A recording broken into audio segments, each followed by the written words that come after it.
तुमको आपको बताने आया हूं कि अपने दिलों में एक इनकलाब पैदा करो, अपने दिलों में एक तब्दीली पैदा करो। अगर जिंदा हो तो जिंदा कौम की मिसाल बनो, अगर जिंदा हो तो हरकत करो, अगर जिंदा हो तो अपनी पार्टी का वोट दो, अगर जिंदा हो तो तोड़ दो ये तमाम गुलामी की कैदियों की जंजीरों को जो 60 साल से तुमको डरा डरा कर तुम्हारा वोट हासिल करके हमको बर्बादी के चाहने पर लाकर खड़ा कर दिया। मेरे अजीज दोस्तों और बुजुर्गों, अशफाकुल्लाह शहीद को एक मुसलमान जेलर जाकर अशफाकुल्लाह से कहता है कि अशफाकुल्लाह तुम गवाही माफी बन जाओ, तुम ये तमाम जो दीगर हिंदू हैं जिन पर काकोरी ट्रेन का मुकदमा हुआ तुम उनके खिलाफ बोलो।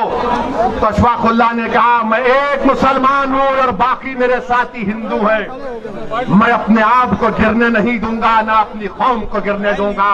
मैं अंग्रेजों के खिलाफ था और रहूंगा, मेरा ख्वाब है कि मुल्क आजाद हो। मैं आज रुदौली में खड़े होकर आप तमाम से अपील कर रहा हूं कि अगर हम अशफाकुल्लाह के ख्वाबों को पूरा करना चाहते हैं, अगर हम राम प्रसाद पंडित राम प्रसाद बिस्मिल के ख्वाबों को पूरा करना चाहते हैं, तो अशफाकुल्लाह ने ये ख्वाब देखा था, अशफाकुल्लाह ने ख्वाब देखा था कि मुल्क जब आजाद होगा तो यहां पर सबको उनका हिस्सा मिलेगा। अशफाकुल्लाह ने ख्वाब देखा था कि मैं फांसी के फंदे पर चढ़ जाऊंगा, 27 साल की उम्र में अपनी जवानी को इस मुल्क पर कुर्बान कर दूंगा, मगर आने वाले नौजवानों का मुस्तकबिल खराब नहीं होगा। नौजवानों, रुदौली के गय्योर नौजवानों, उत्तर प्रदेश के मेरे गय्योर नौजवानों, तुमको अशफाकुल्लाह के ख्वाबों को पूरा करना है। तुमको पंडित राम प्रसाद बिस्मिल की तरह उस मोहब्बत की निशानियों को बताना है, और मोहब्बत होगी तो गुलामी नहीं होगी, हिस्सेदारी की मोहब्बत होगी, हिस्सेदारी की मोहब्बत होगी। ख्वाब अशफाकुल्लाह ने देखा था, अब उन ख्वाबों को पूरा करना आपकी जिम्मेदारी है। ख्वाब देखना शुरू करो और ख्वाबों को पूरा करने के लिए जिद्दोजहद करना पड़ेगा। यकीनन रास्ते में मसाइब और मुश्किलात आएंगे, कोई रास्ता आसानी से हम अपनी मंजिल मकसूद को आसानी तक नहीं पहुंच पाएंगे। जुस्तजू करना पड़ेगा, जिद्दोजहद करना पड़ेगा, ईसार और कुर्बानियों के मजारे करना पड़ेगा।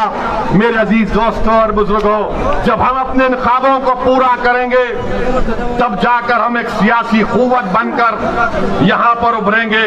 मेरे अजीज दोस्तों और बुजुर्गों, मैं आपको यह भी बताना चाहूंगा कि रुदौली में यहां पर जहां पर हमने इश्तियाक अहमद साहब का जिक्र किया तो रुश्दी मियां का भी जिक्र करा। मैं उनके खिलाफ नहीं हूं, बिल्कुल नहीं हूं, वो हमारे भाई हैं, दोस्त नहीं, हम जानते भी नहीं हैं उनको, मगर मैं समाजवादी पार्टी से पूछना चाहता हूं। समाजवादी पार्टी के अखिलेश यादव ये कहते हैं कि ओवैसी की जबान से जो अल्फाज निकलते हैं वो बड़े कड़वे होते हैं। अखिलेश यादव आ जाओ रुदौली में, तुम एक तरफ मैं एक तरफ, इस जनता को बात करेंगे, बोलेंगे। तुम डराने की बात करते हो, मैं उम्मीद दिलाने की बात करता हूं। तुम भगाने की बात करते हो, मैं कहता हूं पीठ नहीं सीना दिखाओ। तुम जहालत की बात करते हो, मैं इल्म की बात करता हूं। तुम डराने की बात करते हो, मैं इत्तेहाद की बात करता हूं। ये मजलिस इत्तेहाद और मुस्लिमीन का पैगाम। और यहां पर आप जानते हैं कि पहली मर्तबा अब्बास अली जैदी रुश्दी मियां जब हारे तो 1000 वोट से हारे। 5 साल के बाद जब 2017 में इलेक्शन हुआ तो रुश्दी मियां 31,000 वोट से हार गए। मैं तो नहीं रहा था ना अखिलेश। तो यादव ने, रुदौली के हमारे यादव भाइयों ने फैसला किया कि समाजवादी तो यादवों की पार्टी है, अखिलेश यादवों का हमारा नेता है, मगर रुदौली से यादव नहीं है, रुश्दी मियां है, इसलिए हम बीजेपी के यादव को वोट देंगे। ये हकीकत है ना, ये सच कह रहा हूं ना मैं? क्या मैं सच कह रहा हूं? क्या मैं झूठ कह रहा हूं? तो फिर आप 22 के चुनाव में क्या करेंगे? फिर आप किसको वोट देंगे? आप किसको वोट देंगे? आप ये काम करके दिखाना है, सिर्फ जज्बात में आकर नहीं कहना है, बल्कि कामयाब करना है अपनी पार्टी को। जिस तरह बिहार में हमारे 5 विधायक कामयाब हुए और बिहार में कामयाबी के बाद बिहार की विधानसभा में अख्तर ईमान की क़यादत में मजलूमों की आवाज बनकर, कमजोरों की आवाज बनकर, यतीमों के इंसाफ के लिए मजलिस बिहार के विधानसभा में आवाज उठा रही है। जब यादव एक हो चुका है, बीजेपी के कैंडिडेट को हराने के लिए रुश्दी मियां को राज किए। मेरे अजीज दोस्तों और बुजुर्गों, मेरी आपसे गुजारिश है कि मुत्तहिद रहिए, अपने वोट का सही इस्तेमाल करिए, डरने और घबराने की जरूरत नहीं है। ये समाजवादी पार्टी हो, बीएसपी हो या फिर कांग्रेस हो या बीजेपी हो, इनको एक ही बात की तकलीफ है कि पूरे भारत में मुसलमानों की कोई पॉलिटिकल लीडरशिप ना बने। मैं यहां पर अपनी शोहरत के लिए नहीं आया हूं, अल्लाह जानता है। मैं आपको नेता बनाने के लिए आया हूं कि आपकी सफों से कोई कायद उठ जाए, जो 1 साल 2 साल नहीं बल्कि रहती दुनिया तक तुम्हारी आवाज बने।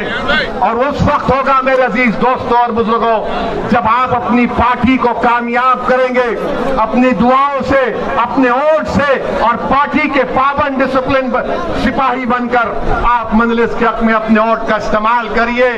डरने और घबराने की जरूरत नहीं है। मुझ पर इल्जाम लगते हैं, मुझे कोई फिक्र नहीं, बहुत से इल्जाम लगते हैं मुझ पर, मगर याद रखो, जब तक अल्लाह असदुद्दीन ओवैसी को जिंदा रखेगा, इंशाअल्लाह ताला असदुद्दीन ओवैसी सच को और हक को बयान करता रहेगा। अल्लाह जब तक मेरे जिस्म में आखिरी सांस को रखेगा, मैं आपके हक के लिए लड़ता रहूंगा। मुझे नहीं मालूम कि मेरी जिंदगी का चिराग कब गोल हो जाए, मगर रुदौली के नौजवानों, उत्तर प्रदेश के गैयोर नौजवानों, उत्तर प्रदेश के मेरी इज्जतदार मां और बहनों, कौम और मिल्लत के जिम्मेदारों, मैं तुमसे भीख मांगने आया हूं, मुत्तहिद हो जाओ। आज तुमको मुत्तहिद होना है। ये फैजाबाद अयोध्या है। अगर कोई मुझसे सवाल करता है तो याद रखो, इसी अयोध्या में 6 दिसंबर को हमने भी देखा, सारी दुनिया ने भी देखा क्या हुआ।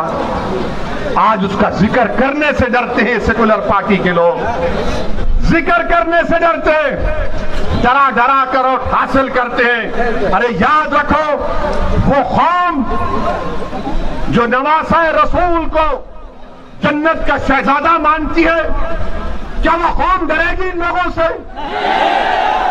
क्या तुम डरोगे इन लोगों से? इंसान से नहीं डरना, सिर्फ रब्बे कायनात से डरने का हुक्म सिखाया गया। सिर्फ रब्बे कायनात से डरना है, किसी से भी नहीं, ओवैसी से भी नहीं। हाँ, अगर ओवैसी की जबान से अगर सच निकल रहा है तो उस पर गौर करो, उस पर गौर करो। अगर गलत है तो कोई बात नहीं, अगर सच है तो उसको कबूल करो। मेरे दिल में नहीं है, मेरी ताकत, मुझे अल्लाह ने इतनी ताकत नहीं दी है कि मैं तुम्हारे दिलों को मोड़ सकूं। दिलों को मोड़ने वाला तो रब्बे कायनात है। मेरे अजीज दोस्तों और बुजुर्गों, हिम्मत और हौसले को बुलंद रखिए। इलेक्शन जैसा करीब आएगा। आज अभी हम प्रेस कॉन्फ्रेंस लिए, अतीक अहमद साहब जो 5 बार के विधायक हैं, 1 बार के सांसद हैं, वो आज मजलिस इत्तेहादुल मुस्लिमीन में शामिल हुए हैं। तो हमने उनका खैर मुकद्दम किया, वेलकम किया, और मीडिया के हमारे लोग आए थे लैला को सुनने के लिए।